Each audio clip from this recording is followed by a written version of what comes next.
Olá, começa agora mais um... Ok? 3, 2, 1, gravando?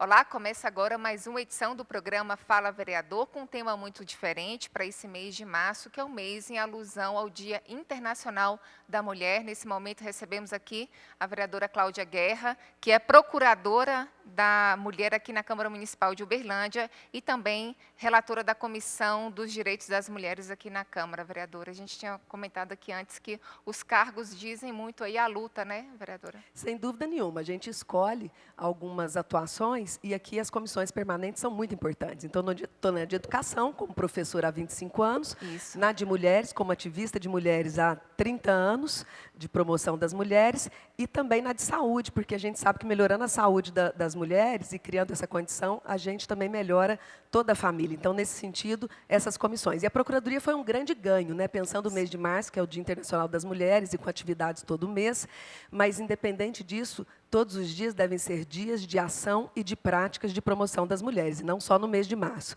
E a gente conseguiu agora implementar a Procuradoria da Mulher, e segundo o presidente da Casa, Sim. e aí quero agradecer imensamente ao Sérgio, vai ter infraestrutura, vai ter pessoal, porque houve um concurso, né, para a Câmara, e a gente vai poder atender mais adequadamente a população com esses dois eixos da Procuradoria. Contra a violência política às mulheres, inclusive eu estou com um projeto de lei nessa linha para instituir a semana, e contra a violência às mulheres. A gente vai falar do projeto, vai falar também dessa estrutura da Procuradoria. Vereadora, só retomando um pouquinho a questão do 8 de março, a gente passa batido aí na data, mas a data ela vem de muita luta, né?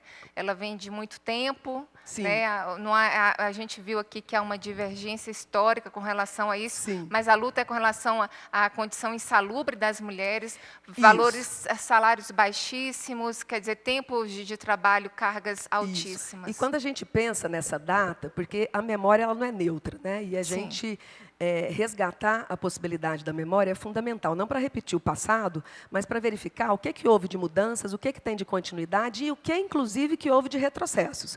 Então, de todo modo, existem várias versões para a instituição da data, do 8 de março, uma delas nos Estados Unidos, 1857, século XIX, as mulheres fecharam a fábrica ali exigindo igualdade salarial, licença maternidade e melhores condições de trabalho. E as chefias fecharam essas mulheres dentro da fábrica e atearam fogo na fábrica e mais de 129 operárias morreram queimadas vivas. Aí a gente tem a história da Rússia também, em 1917, as mulheres trabalhadoras. Depois esse calendário foi para o nível internacional e hoje a ONU traz como uma possibilidade. Enfim, mas mais que isso, a gente pensar que desde a antiguidade, onde há dominação, há resistência. Safo foi uma poetisa grega que fundou uma escola para as mulheres numa ilha chamada Ilha Lesbos, daí deriva inclusive o nome lesbianismo, e num tempo onde as mulheres não tinham acesso, eram meros receptáculos de espermatozoides para a reprodução. Então, a gente pensar que desde que o mundo é mundo, de Adão e Eva, para pensar a tradição judaico-cristã, e que a Lilith veio primeiro que Eva, e queria igualdade com Adão, e depois é que veio a Eva falando amém, amém, Adão, isso para pensar a tradição judaico-cristã, porque outras linhas religiosas têm outras representações sociais. A gente verifica que onde há dominação, há também resistência. E, vereadora, assim, quando a gente fala assim, do caso das greves, né, quer dizer, as mulheres foram jogadas ali num galpão e colocadas fogo, é muito assim... Muito cruel. É muita insensibilidade, né? Sim. E são lutas, e são pedidos. Por que causa tanta estranheza?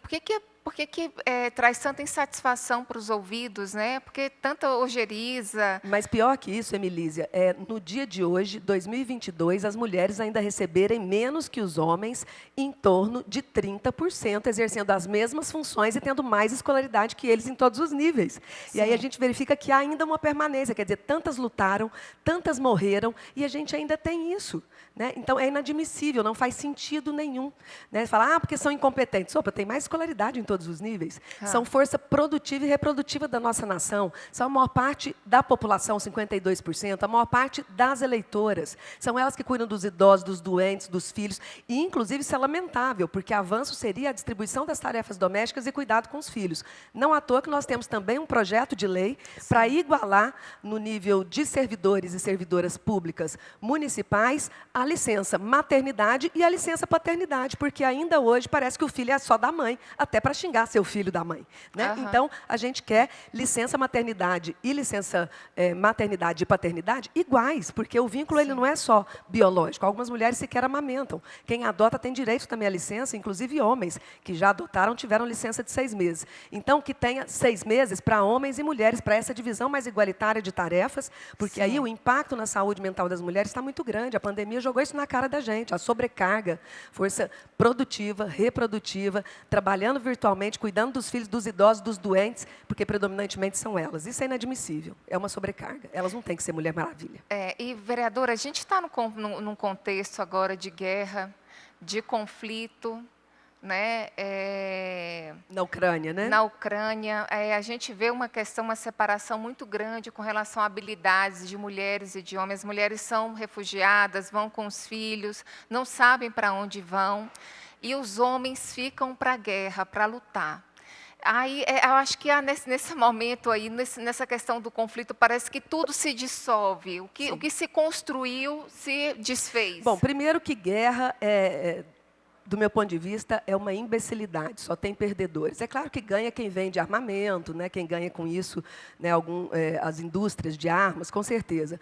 Mas, geralmente, os líderes, os poderosos, designam para a guerra não seus filhos, os dos outros. Sim, né? isso. E aí, as mulheres são, historicamente, as que são mais prejudicadas com qualquer contexto de guerra, como mães e como trabalhadoras, e não raramente a gente encontra na história o estupro sendo utilizado como arma de guerra. E, lamentavelmente, a gente viu um deputado aqui, que não é referência para ninguém, né, vamos combinar, dizendo que essas mulheres são fáceis porque são pobres. Ai, me ajuda, né? Então, quer dizer, falta, eu não sei se é falta de noção mesmo, porque tem muita gente hoje que é GSN, né? Gente sem noção e que às vezes se reproduz por aí. Porque não faz o menor sentido esse tipo de afirmativa de alguém que deveria promover a legislação e as mulheres. E aí a indicação, né? Vai para a Ucrânia para vivenciar o conflito, e qual é aí o motivo dele ao ver a mulher numa situação, não só as mulheres, quer dizer, foi para turismo sexual? É essa a visão? Quer dizer...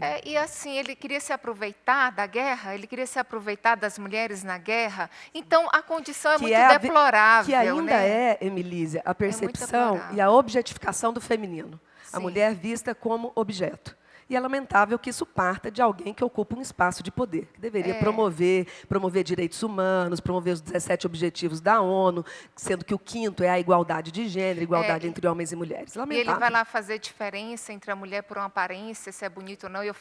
Como se a gente que está nessa luta contra a violência às mulheres há 30 anos, ajudamos lá a constituir, fez agora ontem, nossa ONG SOS Mulher e Família, 25 anos, Emilísia, com atendimento social, psicológico e jurídico à violência doméstica, sendo referência na região e no país para vários programas. Fico muito feliz. Parabéns, SOS Mulher e Família. Eu sou uma voluntária muito orgulhosa. Me constituí quem eu sou também graças a esse trabalho construído por muitas mãos.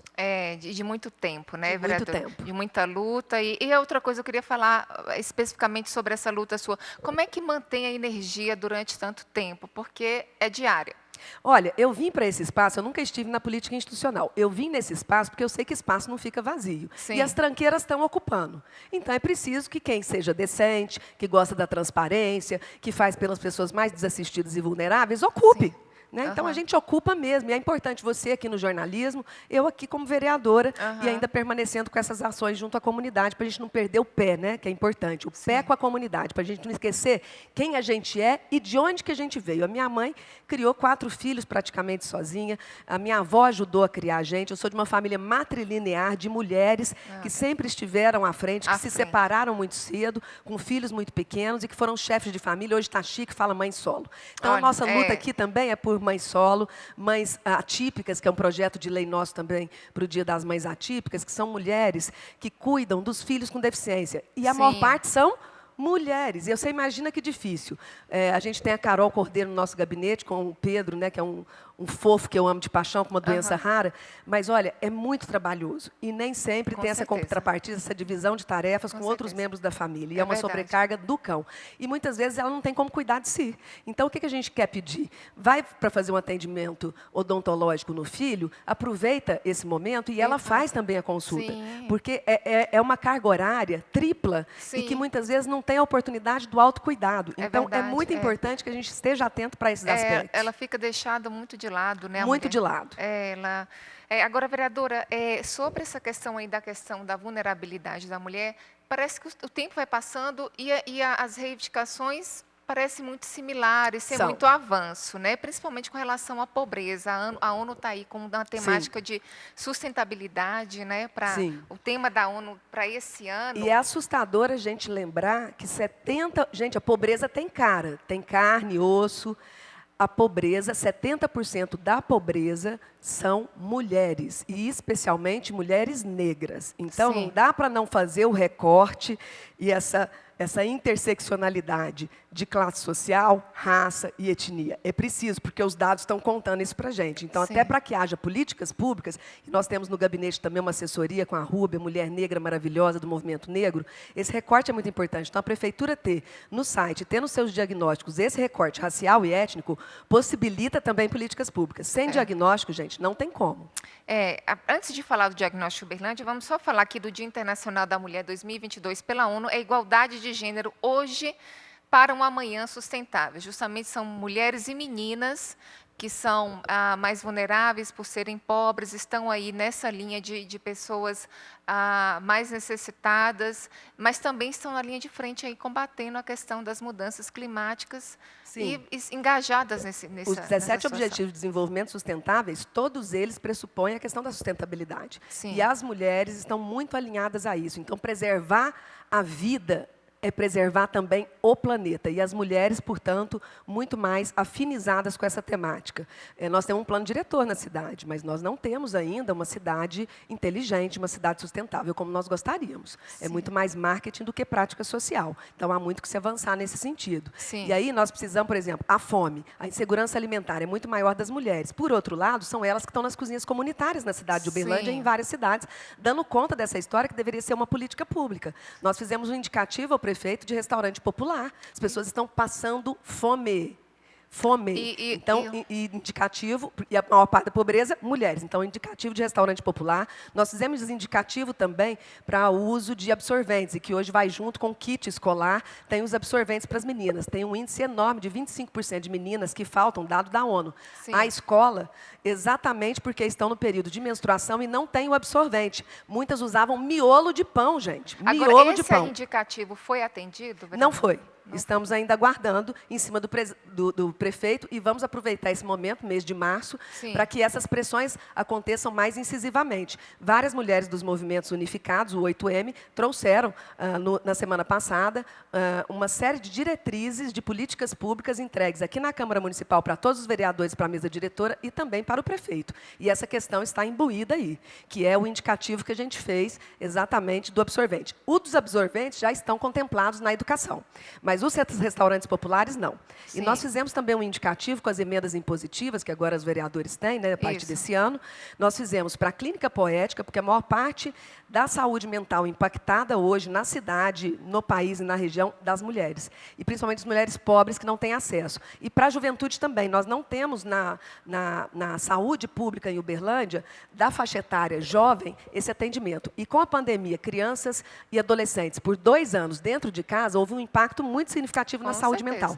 Então, nós indicamos aí em torno de 300 mil para essa clínica poética para atender especificamente pessoas, mulheres e pessoas mais desassistidas e vulneráveis. Isso mexe muito com o emocional, com a questão do adolescente. É uma preocupação muito grande dos adolescentes com relação à perspectiva. Suicídios. Sim, é uma coisa muito séria. E aí eu não posso deixar de dizer... Aí você entra no conflito de guerra, o trem... E eu não posso deixar de mencionar que quando a gente vê toda uma apologia, um elogio a ter arma em casa, e hoje está mais facilitado esse acesso, isso é lamentável para a gente que faz estudos, pesquisas e é ativista nessa área de violência contra as mulheres, porque ter arma em casa significa suicídio de adolescentes e significa mais mulheres assassinadas. E se o Brasil é hoje 5º lugar no ranking mundial em feminicídios, e esse índice com certeza vai aumentar depois da pandemia, porque só os dados de atendimento da ONG SOS Mulher e Família mostraram 45%, 50% de aumento, tendo atendido aí em torno de 2.000 situações de violência doméstica no ano de 2021. A gente tem que preocupar com arma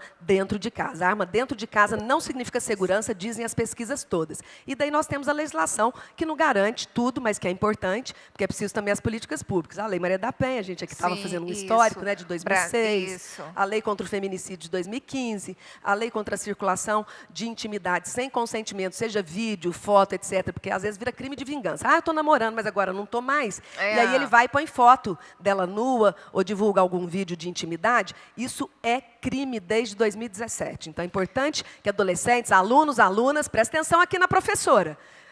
Fiquem atentos para isso, porque é crime, tá? Verdade. Só lembrando que o Brasil, aqui o direito de voto às mulheres foi concedido em 1932 pelo governo Getúlio Vargas, e outro marco com relação à política e valorização da mulher se deu no ano de 2006, com a Lei Maria da Penha. A gente teve aqui uma procuradora, inclusive, da promotoria, e ela disse que a importância dessa lei é também para atender a questão de violência em casa e também de crianças.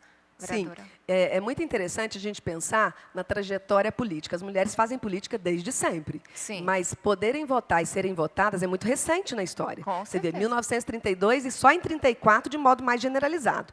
E não foi nada dado, não. Getúlio Vargas, com a tradição aí trabalhista e tudo, veio com a história, né, o pai dos pobres, enfim, das mulheres, mas não vem nada dado. Tudo é fruto de muita luta e de muitas mulheres que morreram. Então, a gente lembrar que já era um movimento que acontecia em termos internacionais, e o Brasil ia ter que chegar nessa história. Getúlio capitalizou isso e aí propiciou o voto às mulheres. E, historicamente, o voto era censitário, era por renda. Então, você imagina. Mas, até hoje, a gente ainda tem essa história do voto da mulher conforme o que o marido indica, em algumas regiões mais fortemente que outras, por mais que a gente já tenha essa possibilidade. E somente, Emilísia, 16% de mulheres no legislativo, sendo a maior parte da população e eleitoras.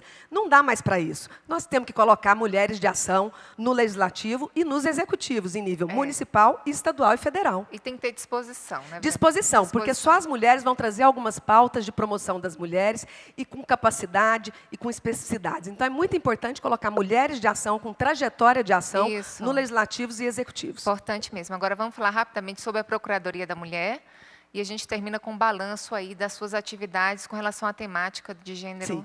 A Procuradoria foi um imenso ganho para nós, mas agora vai ser muito mais quando ela tiver a estrutura para trabalhar e a gente poder fazer os atendimentos à população, indicando os locais para busca de ajuda dentro da rede de enfrentamento à violência doméstica. A gente tem feito. O que vocês vão poder fazer nessa Procuradoria? A cada 2 meses, estamos reunindo a rede de enfrentamento à violência doméstica para entender melhor o fluxo e os desafios, porque às vezes tem a violência institucional, do tipo, você chega para buscar ajuda. Ah, mas o que você fez para provocar? A que hora que você estava na rua? Né? Isso é violência institucional. E mais, quando a mulher é desencorajada por algum órgão, também é. E a gente encontra isso muito. Então, esses encontros que a Procuradoria tem chamado a rede de enfrentamento é para sensibilizar, para ter uma formação permanente e para que o acolhimento seja de escuta ativa, ou seja, sem preconceito, sem discriminação, acolhedora e encorajadora da busca de ajuda, sem revitimização, ou seja, a mulher tem que repetir a história dela na Delegacia de Mulheres, na Casa Abrigo Travessia, na SOS Mulher e Família, na Defensoria da Mulher, aqui na Procuradoria, não rola.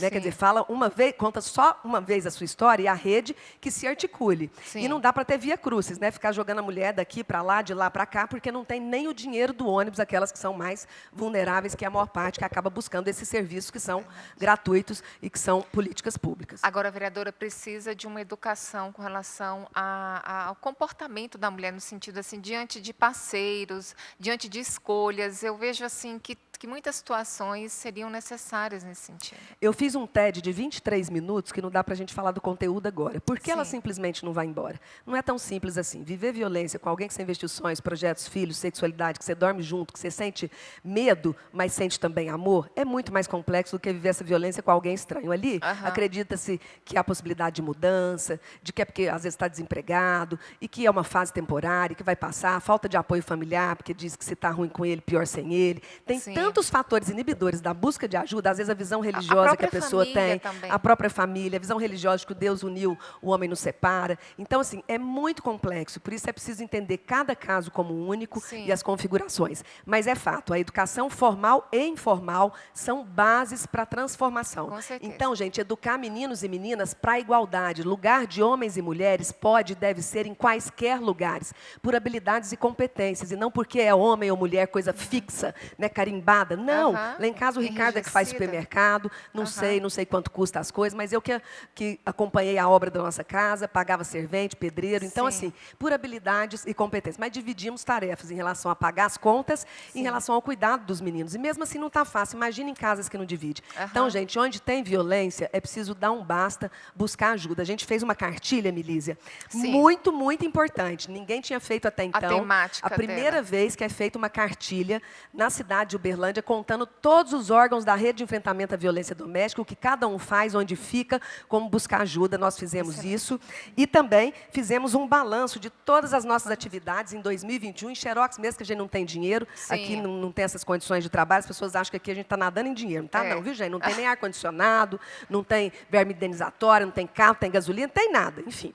E aí, eu queria falar que nós estamos com projetos de leis muito afins com a promoção das mulheres. Isso. Então, o atual, o projeto de violência política. Sim, esse de violência política estava em primeira discussão, pediram vista, estamos aguardando para ser aprovado nesse mês de março, porque a gente sabe que há um índice bem significativo de assédio sexual, violência política contra as mulheres. Por exemplo, interromper a fala, querer traduzir o que a mulher está falando. Isso aí é bem típico de violência política de gênero, não precisa ser vereadora, não. Pode ser uma liderança de bairro, como a gente teve lideranças femininas aqui nessa casa, que foram insultadas, lamentavelmente, e muito recente. A gente tem um projeto também para colocar a divulgação do Disque 180 lá na conta de água e esgoto, para as pessoas saberem onde fica.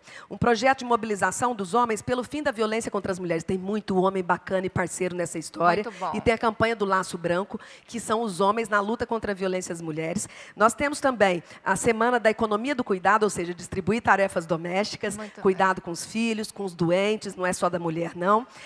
O selo Empresa Amiga da Maternidade, para empresas valorizarem as mulheres e parar com essa história. Quantos filhos você tem? Ninguém pergunta para o homem no processo seletivo quantos filhos ele tem. Me ajuda, né, gente? Vamos valorizar, porque isso daí promove gente e é muito bom para a cidade de Uberlândia e para todas. Serviço de psicologia e serviço social nas unidades escolares, isso vai ajudar demais também.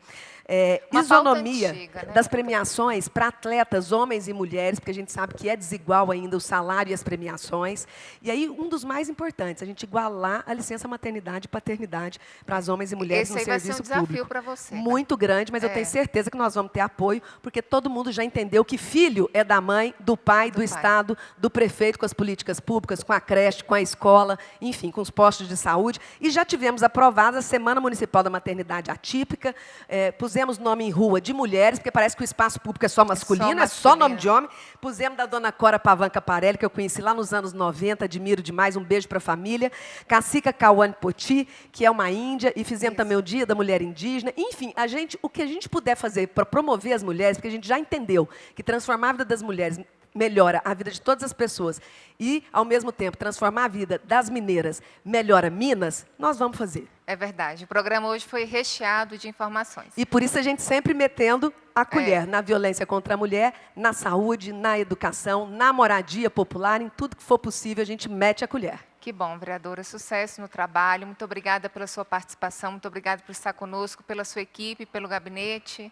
Viu? Parabéns a você, sua maravilhosa. Uma jornalista show, mulher e que arrebenta aqui com a gente. Que isso. Muito obrigada. Agradeço você, telespectador. Esperamos você no próximo programa e até lá.